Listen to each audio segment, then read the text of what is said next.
Hi everyone, good evening. मैंने आपको पिछले वीडियो में यूरोपियों का आगमन बता दिया है एक स्टोरी फॉर्म में। आज से आपका फैक्ट यहाँ पे चालू होगा एग्जाम के मुताबिक, तो थोड़ा सा आप ध्यान देना पड़ेगा। कल हम बताए थे आपको यूरोपियों का आगमन में कि ये भारत है। थोड़ा सा कल का रिपीट कर देते हैं। ये यूरोप हो गया, ये भारत हो गया। यहाँ पे भूमध्य सागर है, कस्तूनिया का क्षेत्र है टर्की के पास। यहाँ पे क्या करता है, जो ऑटोमन तुर्क रहता है, क्या ऑटोमन तुर्क। ऑटोमन तुर्क कल ही तो बताए थे कि जो टर्की देश रहता है वहां पे जो मुस्लिम व्यापारी रहता है वो ऑटोमन तुर्क रहता है। याद आ गया। अब वो क्या करता है ऑटोमन तुर्क कि यहाँ पे कब्जा कर लेता है, व्यापार अवरुद्ध हो जाता है। अब व्यापार अवरुद्ध हो गया तो यूरोप एक अपने अंदर कैद होकर रह गया अपने ही महाद्वीप में। यूरोप छोटा महाद्वीप था, अब कैद होकर रह गया यूरोप। अब जब यूरोप कैद होकर रह गया उस वक्त मसालों की बहुत ज्यादा डिमांड थी। कहाँ? भारत से, पूर्वी क्षेत्रों से। तो अब ये करे तो क्या करे, ये वैकल्पिक मार्ग यानी समुद्री रास्ता की खोज करने लगता है। अब जब समुद्री रास्ता का खोज करता है तो उससे सबसे पहले पुर्तगाल और स्पेन भाग लेता है। जो स्पेन का कोलंबस है 1492 में, याद है? जो कोलंबस है मेरे भाई वो यूएस की तरफ जाता है, अमेरिका महाद्वीप की तरफ। और ये जो वास्को डी गामा है ये भारत की तरफ आता है 1498 में। अब भारत पे कहां पे उतरता है? कालीकट पे। कालीकट कहाँ है आपका? यहाँ पे सबसे साउथ में, नीचे में दिखाए थे ना कालीकट। अब कालीकट पे उतरता है, यहाँ इसका जो राजा जमूरिन है उसका भव्य स्वागत करते हैं और यहाँ से मसाला लेकर जाता है और जब बेचता है वहां तो 60 गुना फायदा होता है। अब यहीं से स्टार्ट हो गया यूरोपियों का आगमन। अब देखो मेरे भाई क्या होता है, डस्टर क्या हुआ यार। हाँ, अब यूरोपियों का आगमन यहां से स्टार्ट हो गया। बात यहां तक समझ गए? रिपीट कर दिया हम। तो सबसे पहले यूरोपियो आता है, यूरोपियन आता है। अब यूरोपियन में भी पुर्तगाल आता है, स्पेन आता है, और लोग भी आते हैं और देश के भी आते हैं क्योंकि उनको भी जरूरत रहता है। अब इतना ज्यादा फायदा कमा कर जाता है मेरे भाई तो किसी को लगेगा ना कि हम भी ज्यादा फायदा कमाए। कल गांव का एग्जांपल दिए थे कि कोई दिल्ली में यहां से गया और गांव में मतलब आया तो खूब पैसा दिखा तो गांव वाला भी इंप्रेस होगा और जाएगा, अट्रैक्ट होगा ना। हाँ।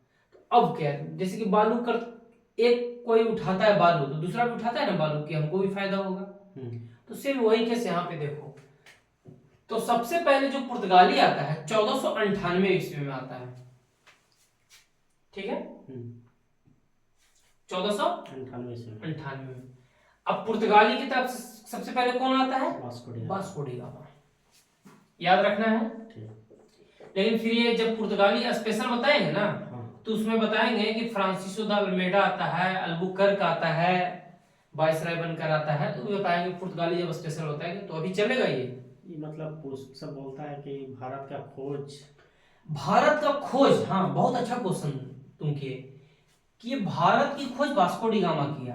तो ऐसा थोड़ी था कि पहले से भारत नहीं था, व्यापार नहीं हो रहा था, हो रहा था। लेकिन ये भारत का खोज नहीं करता, वैकल्पिक मार्ग के तहत भारत की खोज करता है। मतलब नहीं समझा? समुद्री रास्ता की खोज। जो ऐसा बोलता है कि वास्को डी गामा भारत की खोज कर दी तो बेवकूफ है वो, उसको हिस्ट्री पता नहीं है। वो अगर पढ़े ट्रेंडिंग जीएस 2.0 पर देखे वो वीडियो, गलत बोल रहे हैं भैया। आपको जब पता नहीं, भारत तो पहले से था। भारत एक बहुत पुराना भारत है, सिंधु सभ्यता से लेकर हड़प्पा सभ्यता सिविलाइजेशन, बहुत पुराना सभ्यता है हमारा। इंडिया एक महान है, भारत वर्ष आर्य वर्ष क्या है, बहुत महान है। तो भारत की खोज नहीं किया बल्कि वैकल्पिक मार्ग की खोज करता है। ये जो भारत है मेरे भाई, ये भारत हमारा बहुत पुराना है, लेकिन वैकल्पिक मार्ग कहने का मतलब समुद्री रास्ता की खोज। उसका भी रीजन बताए कि जो कस्तूनिया का पतन हो जाता है, कुस्तुनिया का पतन कहने का मतलब ऑटोमन तुर्क जो है, ऑटोमन तुर्क। बात को समझ रहे हो? एक ही चीज रिपीट करना पड़ता है, तुम रिवीजन करके नहीं आते हो तो यही समस्या हो जाता है यहाँ पे, नहीं तो अब तक तो ये खत्म हो जाता आगमन। एक ही चीज धीरे रिपीट करने में अच्छा नहीं लगता है।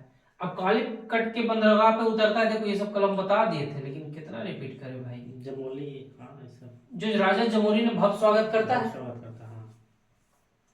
अब स्वागत करता है, व्यापार आता है तो 60 गुना फायदा होता है, ले जाता है मसाला तो बहुत सारे यूरोपियन देश भी अट्रैक्ट होते हैं। यूरोपियन देश समझ रहे हो, यूरोप एक महाद्वीप है, जैसे एशिया महाद्वीप है कि इसमें रूस है, चाइना है, भारत है, पाकिस्तान है, अफगानिस्तान है, नेपाल है, भूटान है, श्रीलंका है, मालदीव है, मलेशिया है, सब एशिया में पड़ता है। एशिया में बहुत सारा कंट्री है, बहुत सारा।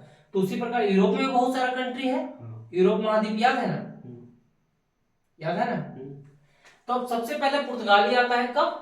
1498 में अपना कंपनी स्थापना करता है, ठीक है। अब जो दूसरा आता है पुर्तगाली के बाद पता है कौन आता है? डच आता है। यहाँ देखो, यहाँ पे एक चीज हम क्लियर करना चाहेंगे कि अगर एग्जाम में ऑप्शन है कि सबसे पहले पुर्तगाली आता है, बात समझो, उसके बाद डच आता है, उसके बाद अंग्रेज यानी ब्रिटिश, उसके बाद डेनिश, उसके बाद फ्रांसीसी। चलो याद करो मेरे साथ, सबसे पहले कौन आया? पुर्तगाली, उसके बाद डच, उसके बाद अंग्रेज, ब्रिटिश बोल सकते हैं, ब्रिटेन बोल सकते हैं, अंग्रेज बोल सकते हैं, कोई बात नहीं। उसके बाद डेनिश, उसके बाद फ्रांसीसी। पूछ देगा कि सबसे पहले यूरोप से कौन आया? पुर्तगाली। सबसे लास्ट में कौन आया? फ्रांसीसी। बिल्कुल याद हो गया ना। अब तुमको एग्जाम में ऑप्शन दे देगा, पता है कैसे? पहले यहाँ बता देते हैं, उसके बाद बताएं। लेकिन एक चीज देखना कि पहले यहाँ पुर्तगाली आया, उसके बाद डच आया, अंग्रेज आया, डेनिश आया, फ्रांसीसी आया, लेकिन कंपनी का जो स्थापना है वो पहले ब्रिटिश करता है, उसके बाद डच करता है। अगर तुमसे पूछ दे जैसे कि आगमन का सीरीज दे दिया जाए कि भैया ये बताओ आप कि आगमन सबसे पहले किसका हुआ, तो आप पे हम बताओगे कि पहले पुर्तगाली आया, उसके बाद डच आया, अंग्रेज आया, डेनिश आया, फ्रांसीसी आया। लेकिन एक कंपनी के मामले में बोल दिया है कि कंपनी का स्थापना सबसे पहले कौन किया। तो देखो यहाँ पे आप पुर्तगाली सबसे पहले आया, कंपनी का स्थापना किया, और उसके बाद कौन? अंग्रेज। क्या बोले कि आगमन में डच पहले आता है। ये एक बार नहीं, धीरे धीरे याद होगा देखने से, मल्टी टाइम, एक बार मुझे भी याद नहीं होता। उसके बाद क्या आता है? अंग्रेज, सॉरी अंग्रेज, डच आता है, लेकिन सबसे पहले जो पहले पुर्तगाली आया, उसके बाद डच आया, अंग्रेज आया, डेनिश आया, फ्रांसीसी आया। लेकिन जो कंपनी अपना स्थापना करेगा, पुर्तगाली किया, उसके बाद डच आया था, लेकिन डच नहीं करेगा, अंग्रेज करेगा, उसके बाद डच करेगा। देखो यहाँ पे 1498 में, 1600 में कौन? ब्रिटिश किया, और 1602 में तुम्हारा डच किया, यानी डच पीछे हो गया ना कंपनी में। तो अगर कोई पूछ दे कि डच सबसे पहले, डच अंग्रेजों से पहले आया या बाद में आया? डच। हाँ, क्या चीज में? डच जो आया, आगमन हुआ डच का, तो डच पहले आया या अंग्रेज आया? सबसे पहले डच आया। डच आया। और कंपनी में कौन स्थापना किया पहले? अंग्रेज। अंग्रेज। यहाँ पे उसको उतार लेना, डाटा उतार लेना, ये डेट उतार लोगे ना कि 1600 में मतलब ईस्ट इंडिया का, 1498 में पुर्तगाल आता है, 1600 में आपका ईस्ट इंडिया कंपनी आता है जो कि ब्रिटिश, डच 1600 में स्थापना करता है, डेनिश 1616 में, फ्रांसीसी 1664 में, और स्वीडिश कोई इंपॉर्टेंट है ऐसा नहीं, 1731 में। इसको याद रखना भी है तो आपको, मतलब कोई दिक्कत बात नहीं है। तो यहाँ पे आपको ध्यान रखना है ये चीज को। तो फिर से हम एक बार रिपीट करें, आगमन बताइए, आप देख कर बता सकते हैं कि पहले कौन आया? आगमन, हाँ, सबसे पहले आया ये पुर्तगाल, हाँ जी, फिर आया डच, हाँ, फिर अंग्रेज, हाँ, ब्रिटिश मतलब, हाँ, फिर डेनिश, फिर फ्रांसीसी, हाँ, उसके बाद एक स्वीडिश या, अच्छा कंपनी के मामला में बोला जाए तो देखो सबसे पहले पुर्तगाल आया, उसके बाद अंग्रेज आया। अंग्रेज कंपनी स्थापना करता है, सॉरी, भारत में कंपनी स्थापना करता है।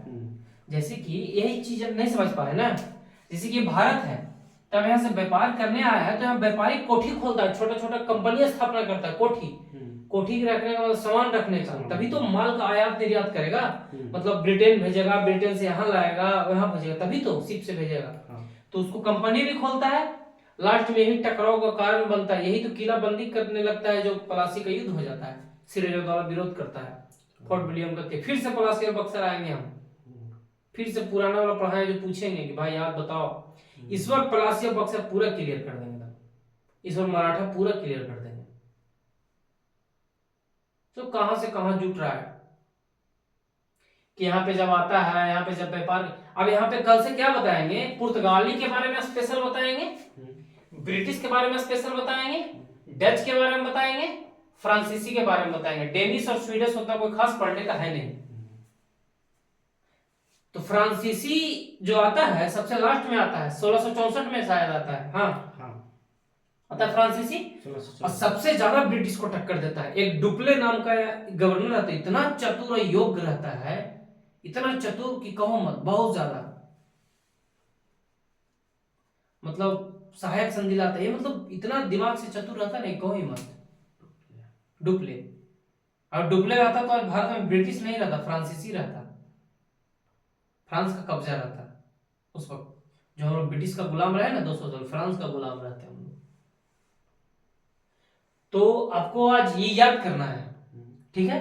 आज का सेशन यहीं पे समाप्त होता है। कल सबको इंडिविजुअल बताएंगे, पुर्तगाल का आपका बताएंगे, डच का बताएंगे, ब्रिटेन का बताएंगे, उसके बाद डेनिश का बताएंगे, डेनिश के बाद आपका फ्रांसीसी है, फ्रांसीसी के बाद स्वीडिश है ना। तो आज का सेशन इतना ही समाप्त।